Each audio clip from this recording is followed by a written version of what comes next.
Bien. Gustavo. José Luis, ¿cómo estás? Bienvenido. Muchas gracias. ¿Estamos atraco, loco? Sí. Y tú preparándome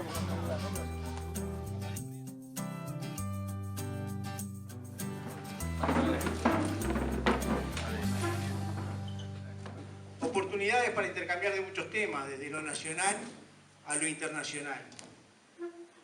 En un momento definimos que parecía algo que tenía mucho valor para nuestra federación, que era intercambiar con lo que al día de hoy las encuestas dicen que son los 3 candidatos que van a disputar la presidencia del país a partir del 1 de marzo del 2020.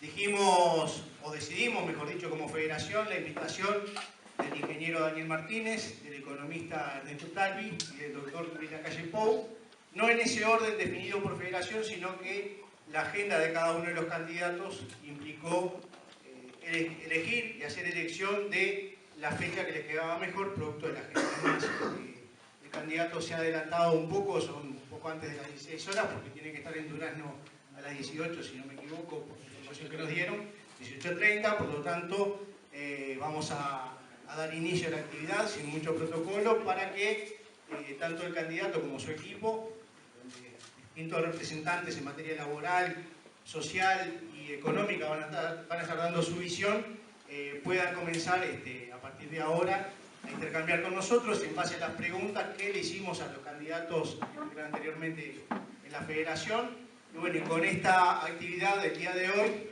esperamos haber contribuido como federación a que los compañeros se enteren de primera mano y de boca de los candidatos y asesores cuáles son las propuestas que sus equipos tienen en caso de llegar al gobierno el 1 de marzo de 2020. Estamos a 2 semanas de las elecciones y bueno, creo que esta colaboración que ha hecho la federación para el conjunto de sus afiliados haya valido la pena. Así que bueno, dar las bienvenidas, agradecer a todos los compañeras y compañeros que están aquí y sin más, para no perder mucho más tiempo, darle la palabra al doctor Luis Lacalle Pou. Muchas gracias.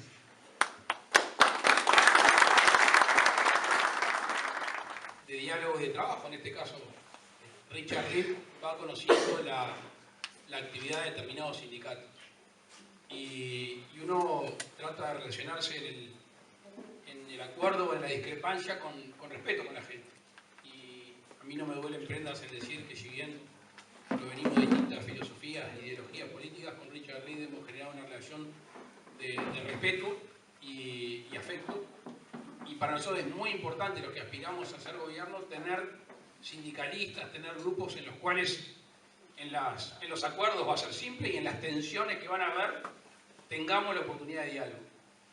Y por eso para mí venir con mi equipo, básicamente de temas laborales, administrativos, económicos, pero también le pedí a Pablo Bartol que venga, que tiene una relación con la otra actividad que este sindicato ha asumido, que a nosotros nos llena de orgullo, que es la vocación social, que es extender más allá del tema del trabajo. Ojalá todos hicieran parte de eso, trabajadores, empresarios, y dieran un poquito más. Y como sé que Pablo y Richard tienen un buen vínculo y han conocido las dos organizaciones, le pedí que nos acompañen por si salía algo extra que también hace a la solidaridad, que es uno de los lemas que cada vez que leo un tuit está presente. Pero vayamos a lo que se nos consulta. Voy a desordenar un poco las preguntas. Creo que la última es el tema del empleo o el desempleo. Voy a empezar por la última porque quizás sea el desafío más grande que tiene Uruguay por delante. Dos cosas que van de la mano. Mantener los puestos de trabajo, generar nuevos puestos de trabajo y mantener el poder adquisitivo en aumento, el salario real. Son dos desafíos que hoy están como en conflicto. Porque lamentablemente en el Uruguay de hoy hay pérdida de trabajo, lamentablemente hoy se están cerrando emprendimientos y eso atenta contra la capacidad de tener más salarios y mejores salarios.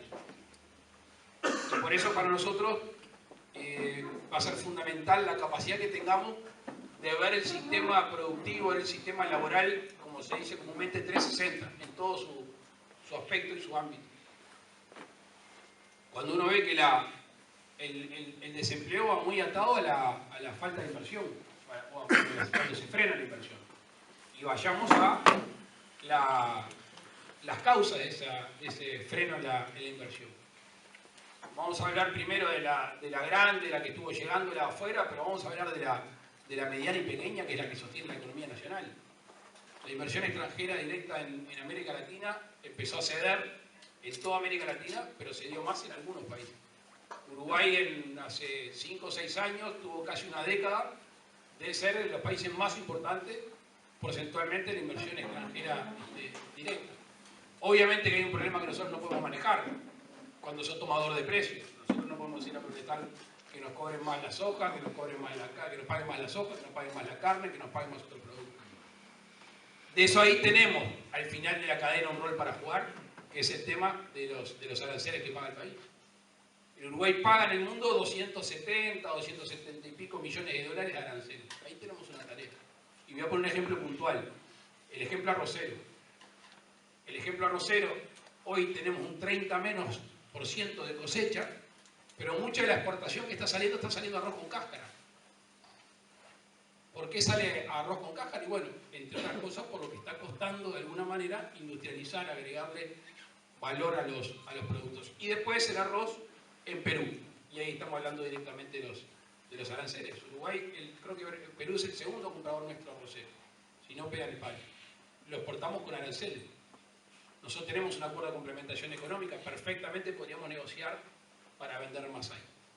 Y ahora vayamos al principio de la ecuación, que es cuando se genera la producción, cuando se industrializa, cuando se comercia, cuando se le pone valor intelectual a los servicios.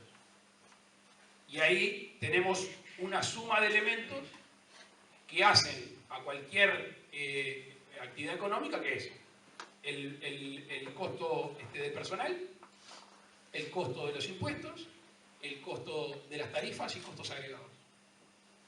¿Y qué es lo que está pasando? ¿Por dónde se corta la piola? Y no piensa en la empresa grande, piensa en la empresa chica de 4, 5, 10 empleados. La piola tenés que cumplir con el Estado, tenés que cumplir con los proveedores y tenés que cumplir con las tarifas. Y la piola se corta por el lado más fino, que es el tema del empleo. Entonces, cuando hay algunos economistas con los cuales con Azucena hemos discutido, que insisten que sí o sí para la salida de la crisis macroeconómica, de la situación macroeconómica, hay que recurrir a impuestos. Nosotros una y otra vez decimos que no, que no es conveniente y que no es necesario. Y a mí me gusta usar esos dos conceptos. No es conveniente ni es necesario. No es conveniente por lo que le venía diciendo. Porque si hoy la situación económica está de esta manera, si le agregamos a los emprendimientos más costos, se va a seguir cortando la piola por el lugar más fino hasta que pase lo que está pasando en el 2017 y en el 2018, después la modificación de la ley de concordato, el récord de concordato. Y eso es emprendimiento cerrado y más gente en la calle. Y alguno de ustedes me dirá, está bien, Luis, pero capaz que no sea conveniente, pero no te queda otra. Es necesario, para salir de esto, aumentar impuestos, aumentar tarifas. Y nosotros una y otra vez revemos nuestra agenda de gobierno y estamos convencidos, primero, de algo hay que hacer. Yo he tenido una discusión con el partido de gobierno que no se la juegan en decir qué es lo que hay que hacer. Y si la tendencia es esta y nos quedamos congelados, estamos fritos. El que diga que esto se arregla con crecimiento y con inversión, está todo bien, pero no va a haber crecimiento y no va a haber inversión si no le aflojamos el cinturón al que invierte. No hay misterio. Entonces hay que jugársela. Y los dos caminos son más impuestos y más tarifas o ahorro al Estado. No queda otro. El otro día un empresario se tiró a pie juntillas contra el ahorro que nosotros pretendemos hacer. Decía que no, que era imposible. Yo después empecé a hurgar y claro, era un empresario que es proveedor del Estado. Y sí, algún proveedor del Estado seguramente tenga alguna baja en sus ingresos. Por lo menos no tenga tanto margen. Pero nosotros tenemos que tomar una decisión fuerte porque si no tenemos un ahorro, la tendencia es más mano en el bolsillo de los uruguayos, más tarifas y más desempleo. Y esa es una decisión que nosotros hemos tomado y estamos convencidos que es la única manera que el país sale adelante. Después del ahorro, después del gasto eficiente, porque alguno de ustedes me dirá, está bien, ahí viene los que van a ajustar, van a resentir actividades principales del Estado. Azucena les va a explicar mejor que yo, pero hemos hecho un análisis de que perfectamente, y es una de las preguntas, no hay por qué llenar todas las vacantes. Es más, las vamos a decir que no vamos a llenar el 21% de las vacantes.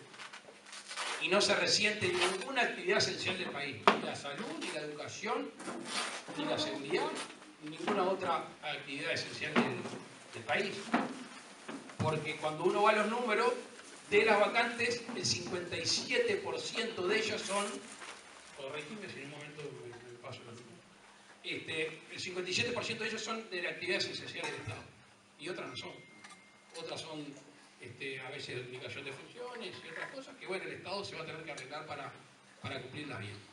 Obviamente que el ahorro y la eficiencia no es un fin en sí mismo. La eficiencia puede ser, pero el ahorro no es un fin en sí mismo. ¿Dónde estamos viendo nosotros que ese es el corto plazo? ¿El mediano plazo cuál es? Y que la gente se las pueda invertir. Porque si no hay inversión, no hay misterio. A ver, el Uruguay no va a salir adelante por medio del Estado. El Estado no va a ser el generador de empleo, no va a ser el generador de la gran inversión, salvo obra pública. Pero el resto lo van a hacer los que todos los días juegan su riesgo, su capital en emprendimientos chicos, medianos o grandes. Y les tenemos que dar una mano, tenemos que facilitar para que puedan ganar dinero. Nadie pone un comercio para perder dinero, ¿no? Con respecto a los consejos de salario, nosotros lo dijimos en el 2014, lo dijimos en el 2019, todavía hay alguno que desconfía. Yo no puedo hacer nada con la desconfianza, no es un problema mío, es un problema el de que desconfía. Yo se los puedo decir acá, mirándolos a los ojos, y espero que nos crean. Nosotros hemos dicho más de una vez. No sé qué se hizo en el pasado, o mejor dicho, sabemos qué se hizo en el pasado. Yo no tengo complejos refundacionales, ni tampoco tengo ningún prurito en volver para atrás y después dar el paso adelante. No me duele prenda. Para la historia y para el presente de nuestro país, nosotros vamos a mantener los consejos salarios simplemente utilizando los descuelgues que ya están vigentes en algunas oportunidades. Si una empresa está en riesgo, si una actividad en una empresa está complicada, si el tamaño de la empresa, si la ubicación de la empresa, y yo siempre pongo un ejemplo que no sé si alguno acá es de frontera o tiene parientes en frontera. Cuando el tipo de cambio en Brasil se dispara para un lado o para otro, deja el tendal.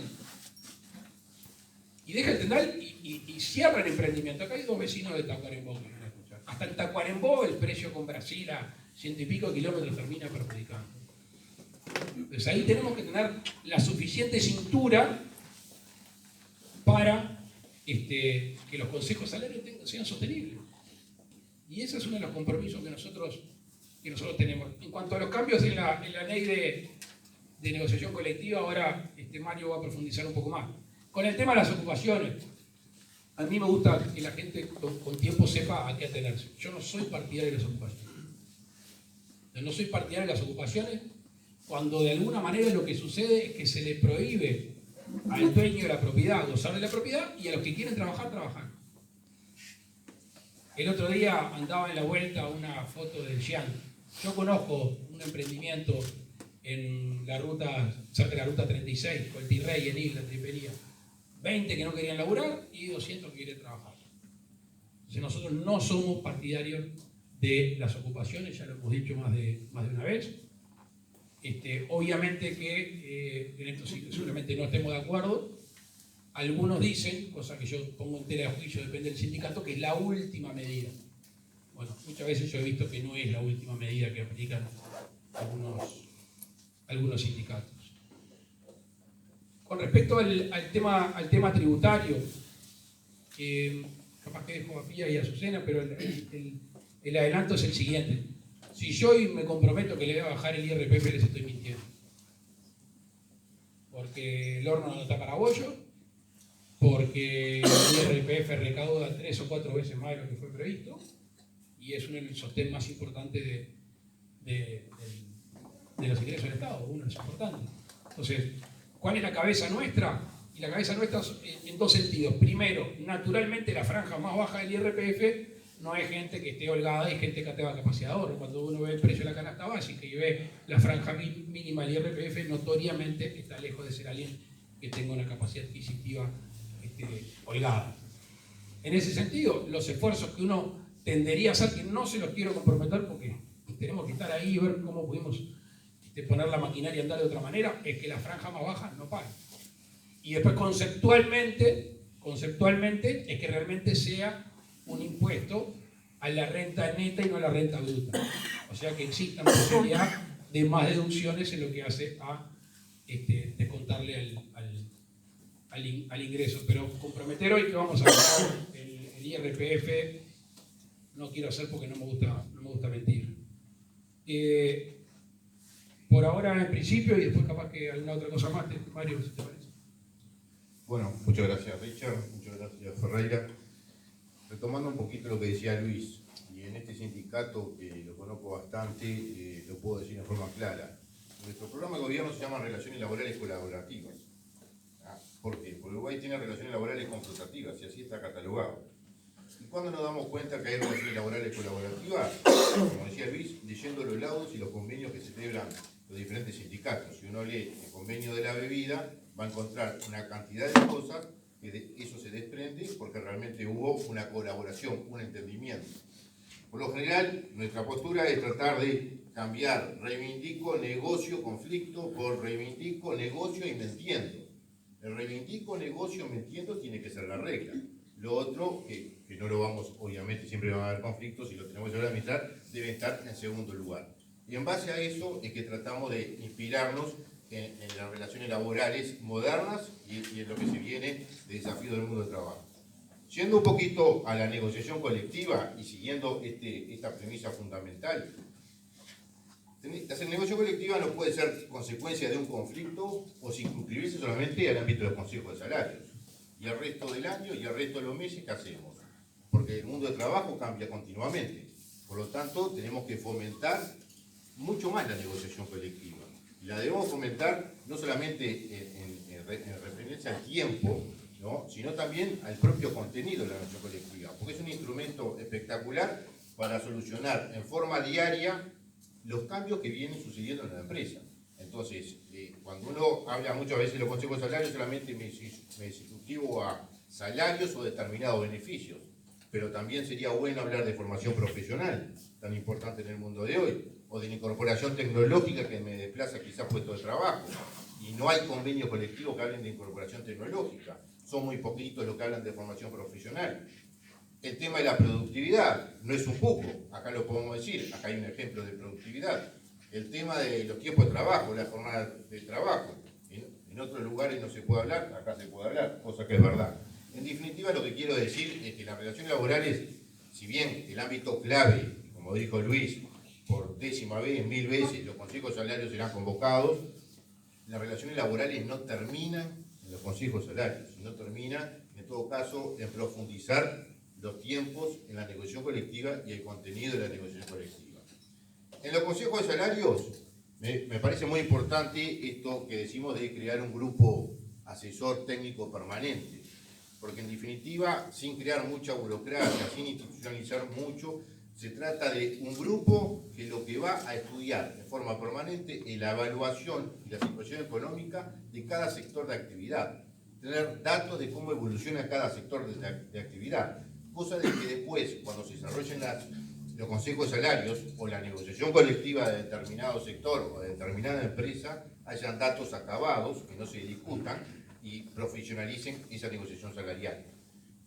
Otros países tienen esto que estamos diciendo nosotros, por ejemplo en Suecia, con la diferencia de que, por ejemplo, en otros países son economistas independientes. Acá lo hicimos más a la uruguaya. Nos gusta el tripartismo, tenemos filosofía del tripartismo, tenemos tradición del tripartismo, lo hacemos en forma tripartita. Y lo hacemos en forma permanente y no solamente que circunscriba al tiempo de los consejos de salarios. Y por eso decimos que queremos fortalecer los consejos de salarios en este sentido, para que realmente sean eficaces. En los consejos de salarios siempre existe la tensión salario, empleo, inflación. Bueno, justamente, por eso necesitamos un grupo técnico que realmente nos dé información de cómo evoluciona cada uno de los sectores de actividad. Luis también tocaba el tema de las observaciones de la OIT. Realmente es un tema absolutamente importante. Si uno aplica a rajatabla los convenios internacionales, debemos hacer modificaciones, como dijo ya la OIT, y que el gobierno tiene arriba de la mesa y que tiene que cumplir ahora en 15 días presentando un proyecto de ley. Veremos el proyecto de ley, no lo conocemos, no tenemos información. Como decía Luis, cuando lleguemos al gobierno veremos con qué nos encontramos. Lo que sí privilegiamos es que esa ley de negociación colectiva sería ideal que si se modifique, se haga por consenso. Es realmente una vergüenza que Uruguay, una ley de negociación colectiva, no la tenga consensuada. Y que uno de los actores sea la parte sindical o la parte empleadora no esté de acuerdo, no esté legitimada. Cuando son ellos mismos, estos actores, los que van a aplicar la regla del juego. En definitiva, la ley de negociación colectiva, que es un marco en donde se dice cómo se va a jugar. Bueno, perfecto. Las dos partes deberían estar de acuerdo en eso. Obviamente que si no se llega a un acuerdo, el Parlamento deberá decidir el tema. Pero me parece que hay que poner mucho pienso, mucho ingenio, mucha negociación, mucha capacidad de diálogo para tratar de consensuar lo que puede ser una futura ley de negociación colectiva. El tema ocupaciones forma parte de la prevención de los conflictos. Uruguay tampoco tiene un sistema de prevención de conflictos perfecto, porque también decía Luis, si se ocupa, me ha pasado estar en negociaciones en donde la primera medida ocupo, o me das esto o ocupo.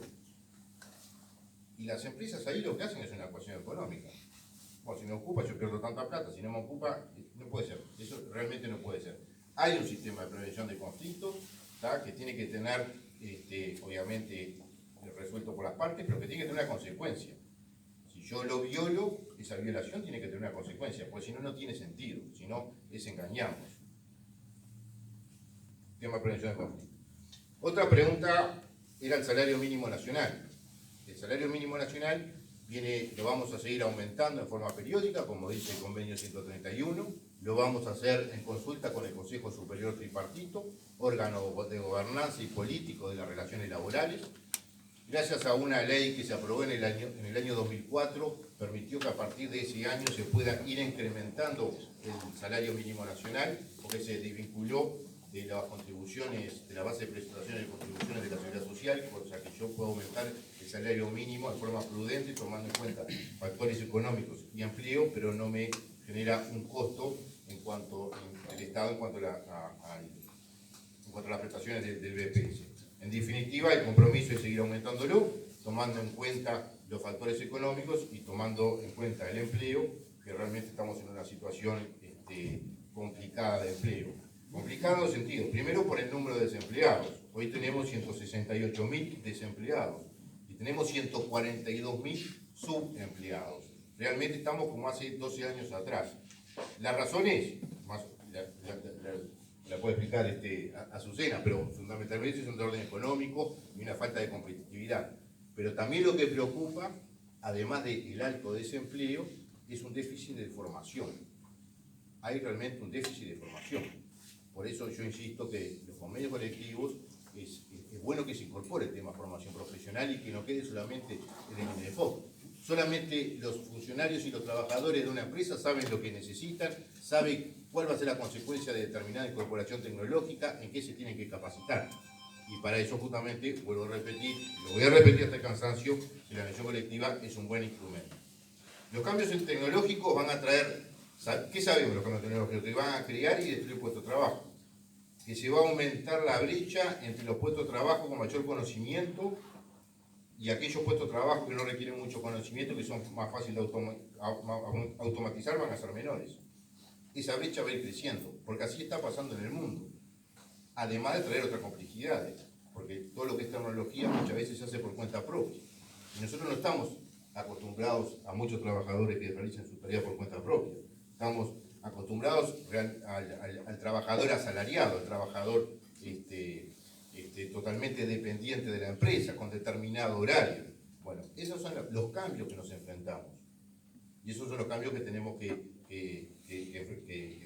es nuestro desafío. ¿Qué proponemos en nuestro programa de gobierno con respecto a esto? En primer lugar, regular.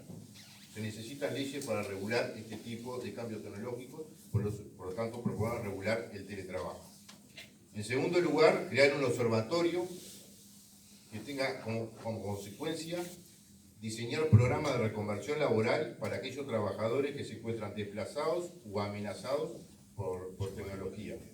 Hoy el Uruguay no tiene observatorio de empleo. En el INDEFOP no hay un observatorio de empleo. menos hay un observatorio de tecnología. Es fundamental, con los cambios que se están dando, tener un observatorio para adelantarnos, ya que los cambios tecnológicos es muy difícil saber con qué velocidad ocurre, por lo menos tener la infraestructura e ir diseñando qué es lo que puede pasar, mirando lo que pasa en otras partes del mundo. Así que en materia de tecnología realmente tenemos muchos desafíos por realizar. Después en materia de empleo, no sé si querés agregar, mi prima ya hablamos, hay que poner mucho foco en el tema del emprendedurismo. Recientemente nuestro Parlamento, nuestros legisladores, iniciativa del Partido Nacional votó una ley de emprendedores, una ley de fomento del emprendedurismo. Considero que es muy buena ley.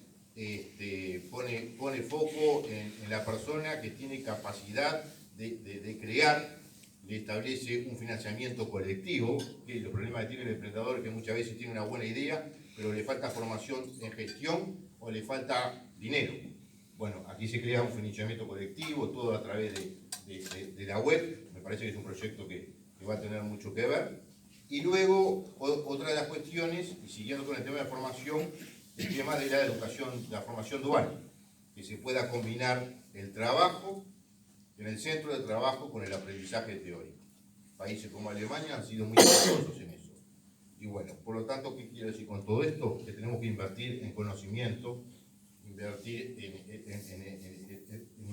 en conocimiento, en estudio, en los valores de emprendedores desde la escuela y en la propia formación docente también. ¿Qué más, Azucena? Bueno, buenas tardes. En realidad los temas económicos planteados en las preguntas fueron todos abordados por Luis en su participación. Quizás recalcar exclusivamente desde la política económica toda la agenda económica del Partido Nacional. Toda nuestra agenda está enfocada en tener mayor crecimiento económico y en aumentar el empleo.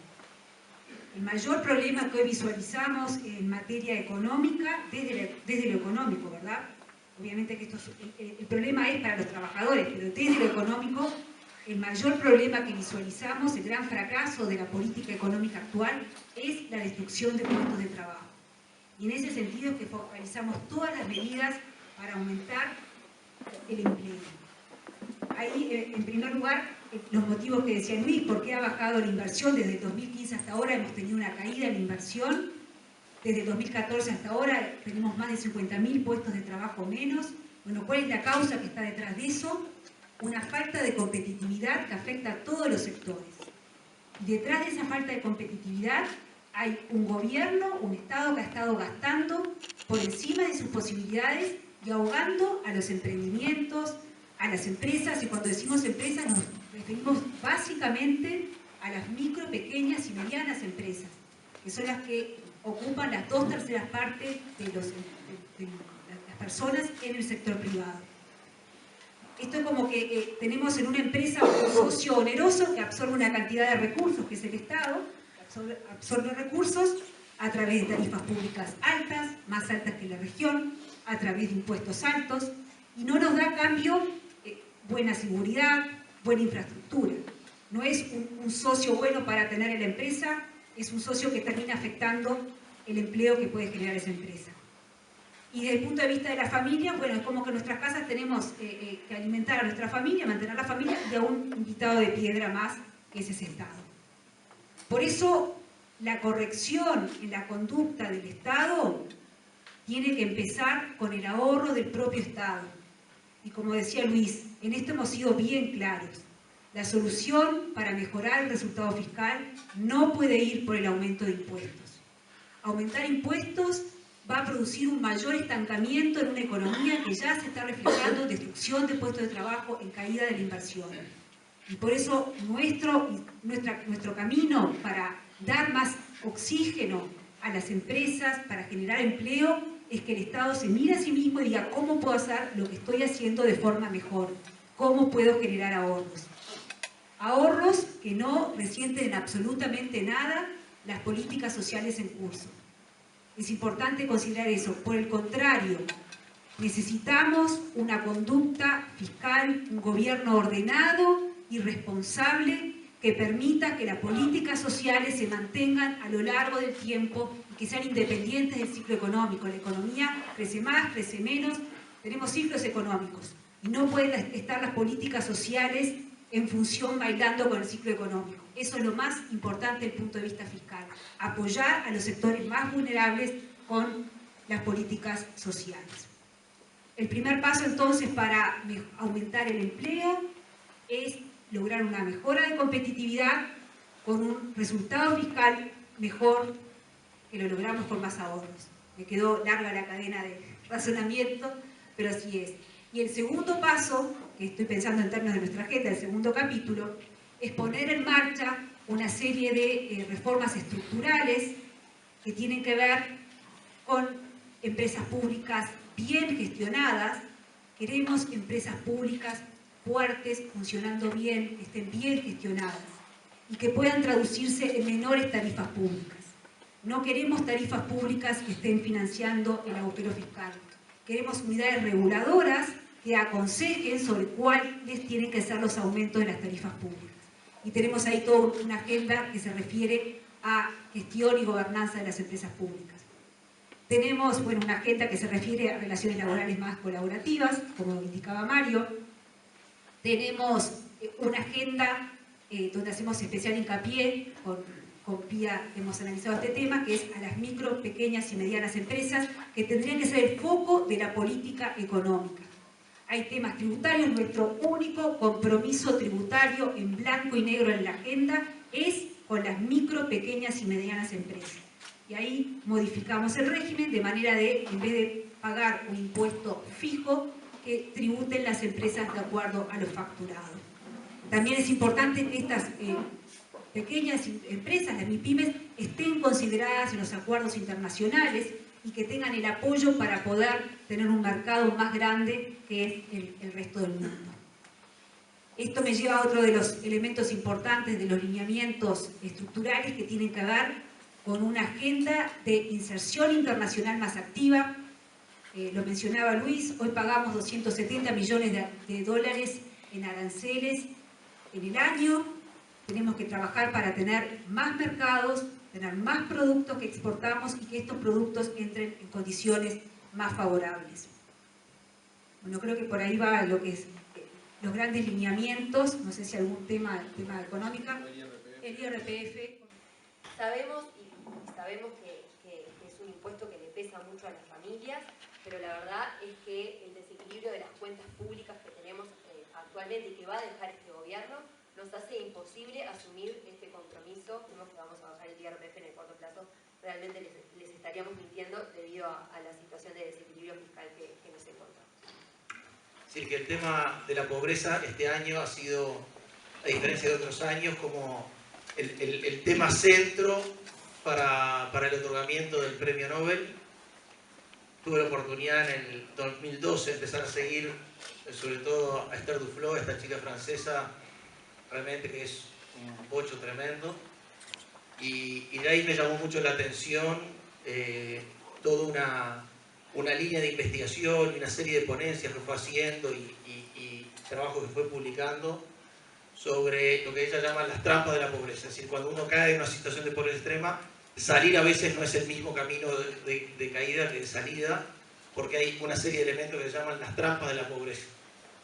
Y sobre todo unos trabajos muy interesantes en los que ella habla que una de las mayores trampas de la pobreza es la desesperanza. Es decir, que pensar téstanos algo es uno de los obstáculos más grandes que tiene la persona para poder volver a aprovechar las oportunidades que tiene en el entorno. No sé si a alguno le habrá pasado alguna vez, pero cuando te despiden de un laburo, eso es un momento como que se te cae un telón negro delante de los ojos y como que ya no ves mucho. Todo lo que es tu formación que hayas tenido, la experiencia, todas tus relaciones laborales parece que en ese momento desaparecen y te crees que nunca más voy a volver a tener un laburo bueno como el que tuve. Y si te dejan solo, así te quedas, porque te dicen, che, mira que hay un laburo ahí que piden como vos, y si no, pero piden hasta 40 años, yo tengo 41. O piden 10 años de experiencia y yo tengo 9. Y capaz que viene un amigo y te manotea el currículum, lo presentan, te llaman y el laburo es tuyo. Y si te hubieran dejado solo, no salías. Te quedas maquinando de que no voy a poder, no es para mí, ya di lo mejor de mí, mira cómo terminé. Y entonces la esperanza está en el centro de nuestra propuesta social, el que los uruguayos recuperemos la esperanza de que vamos a estar un paso arriba de donde estamos ahora. Y esa esperanza, uno de los vehículos mayores de esto que se ha estudiado, es que alguien de tu contexto te empuje para salir adelante.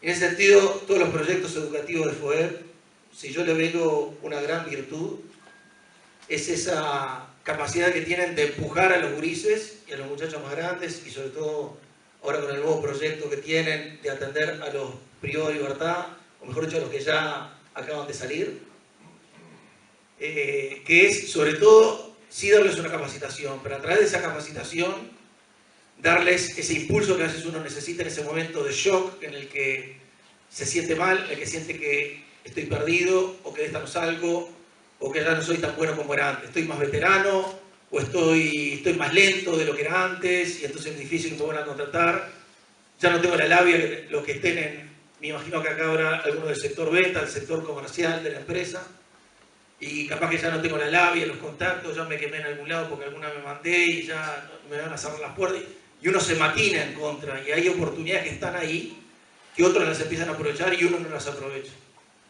Y entonces todos estos proyectos educativos yo les doy ahora virtud a los botijas de decirle, darles empujón de, dale que vas a llegar lejos.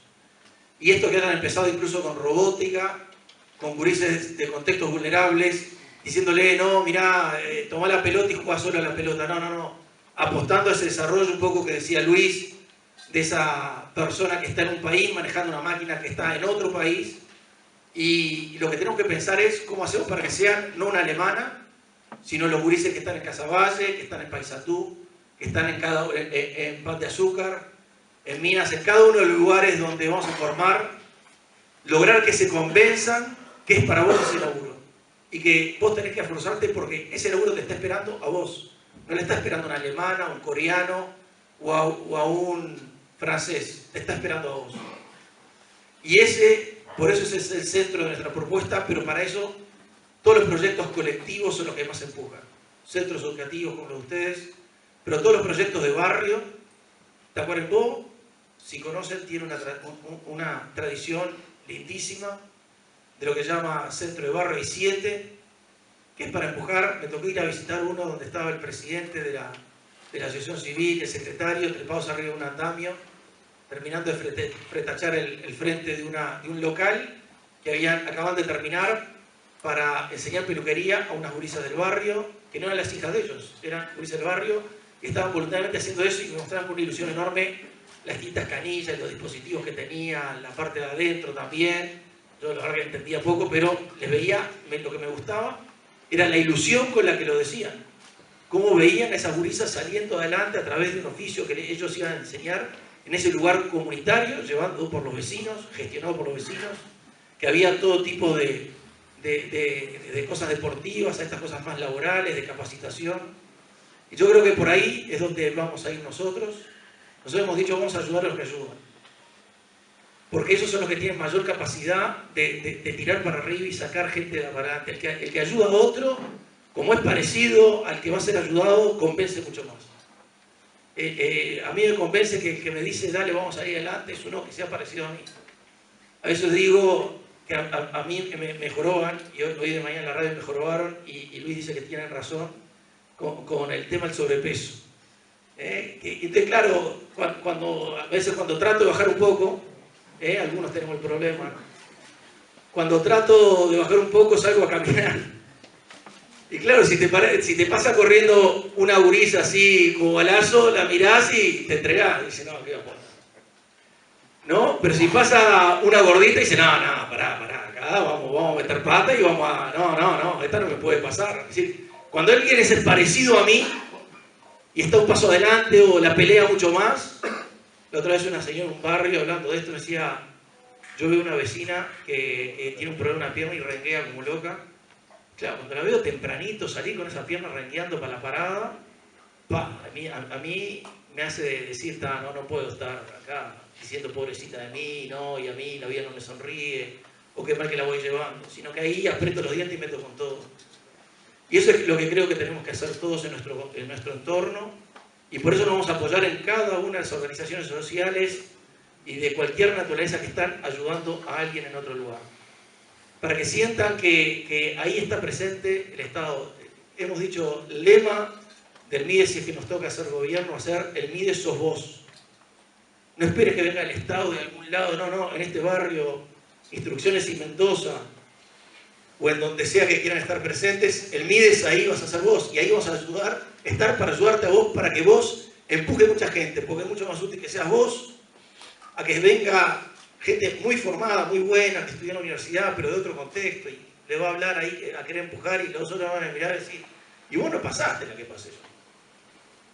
Y eso es lo que más convence, y por ahí va a ir nuestra línea, apoyarnos mucho en la gente que tiene esa fuerza de voluntad. El otro día en La Bollada, un hombre me decía, yo tengo, entre el Cerro y La Teja, tengo 14 grupos de Alcohólicos Anónimos. Todos los días llego al laburo, me pego una ducha, armo el mate y arranco para uno de esos.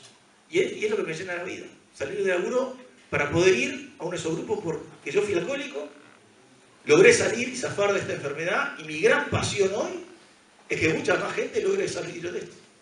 Y eso es lo que me llena la vida. 14 grupos de Alcohólicos Anónimos que él fundó y él los lleva adelante, los impulsa, va. Y toda esa gente que se ayudan entre ellos, es lo mismo, gente que está peleándola igual a igual. Que lo llamás a la 1 de la mañana y te hace el aguante en el teléfono porque estoy por caer, y te hace el aguante de la 1 a las 2 de la mañana sin mirar el reloj. Esa es la gente que vamos a apoyar, la gente que está ahí y le vamos a decir, lo tuyo importa. A la que dicen, a esto también le queremos dar una oportunidad. Y ese espíritu solidario es el que queremos que vuelva a ver en Uruguay. Ese espíritu, a veces le llamamos de pueblo, que Uruguay tuvo tanto, esa unidad de pueblo, de que nos conocemos y nos apoyamos, y ese espíritu solidario que Uruguay siempre tuvo, y que lamentablemente lo que llama la fractura social, que se derivó en la violencia que hemos visto, nos ha hecho retirarnos un poco cada uno a su casa. Tantos asentamientos que recorro, y a veces hay gente que no conoce a una vecina que vive tres casas para allá. Pues cada uno se encierra en lo suyo porque tiene miedo, porque no se siente seguro. Y lo que necesitamos es volver a generar ese espíritu de cuerpo y de solidaridad. Así que la verdad que para mí ha sido un ejemplo, y ustedes para mí son un ejemplo para el resto del movimiento sindical, que no solo pelea por las cosas propias, sino como tanta gente en Uruguay pelea también por las cosas de los vecinos y de otros que ni siquiera conocen. Así que por ahí es donde va el centro, el meollo, que como les digo no está basado en una especie de idea teórica, sino que está muy enraizado en esto, que hoy le están dando el Premio Nobel de Economía a una economista francesa y 2 compañeros de trabajo de ella, que han pensado, que han estudiado este tema de dar esperanza, de generarte esta idea de que vas a estar en un lugar distinto, tiene una fuerza, una atracción, una fuerza motora tremenda para salir de la situación de pobreza. Comprensión en que vivimos en una sociedad plural y por lo tanto no debemos ni tenemos por qué pensar igual, pero sí tenemos que convivir y tratar de construir sociedad todos juntos, así sea la visión que tengamos de la vida y del mundo. Hoy culmina con la presencia de Luis Lacalle Pou y su equipo. Pasó por aquí Daniel Martínez y Ernesto Talvi. Creemos que es un aporte que ojalá se reproduzca en otras instancias, con otros actores, el año que viene y continuando, porque a este país, a este Uruguay, le hace falta empezar a conversar, empezar a discutir, empezar a escucharnos, y no importa si estemos de acuerdo o no, porque eso es coyuntural. Empezar a tener esa construcción de sociedad que es la única que puede llevar hacia adelante un Uruguay distinto. Ni todo lo que sucede es malo, ni todo lo que sucede es bueno, y lo que viene lo veremos. Pero como gremio, nosotros lo decimos, tenemos nuestra posición de clase, es un gremio que ha militado toda la vida pensando mucho más en los demás que en nosotros. Hemos llegado a tener mayores horas de paro en solidaridad con gremios en conflicto que en problemas internos nuestros. Tenemos los convenios colectivos que hemos alcanzado reivindicaciones que están por encima de la media, pero también entendemos que el tema de la solidaridad con los que menos tienen, y en este caso que mencionaba Pablo, con los chiquilines de contexto crítico, con aquellos que si no se les tira un cabito seguramente serán tapa de diario en Crónica Roja. Bueno, creemos que hay mucho por hacer. Obviamente que no pensamos resolver desde el gremio el problema que hay hoy en todo el Uruguay, pero marcamos una tendencia, marcamos una ruta.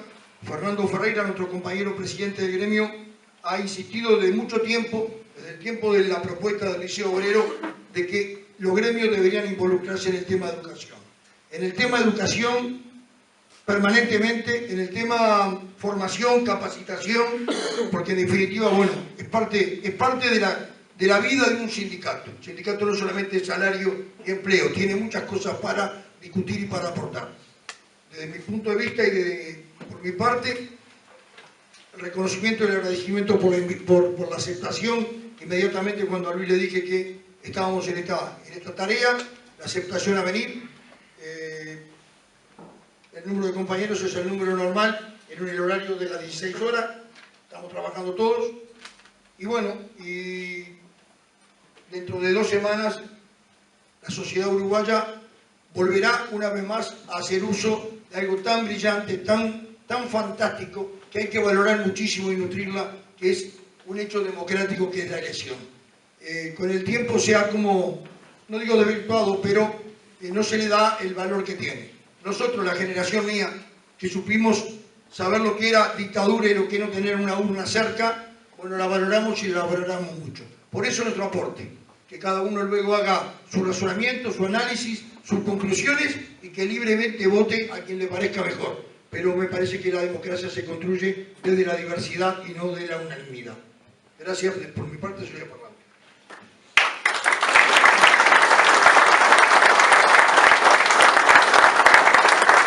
Bueno, no mucho más para agregar, creo que ya ha dicho todo. Agradecer, más allá de lo apretado de la agenda, pero yo me voy a tener que trasladar hacia otra punta, porque tal cual lo hicimos con los otros candidatos, vamos a hacer entrega de la agenda cada vez más vencida, porque en 19 y bueno, pero estos últimos 10 días son más importantes. En estos últimos son los más importantes, así que vamos a hacer una entrega de candidatos, tal cual lo dijimos a los demás candidatos. Bienvenidos a nuestra casa y en caso de ser electos presidentes los estaremos esperando por acá nuevamente. Muchas gracias.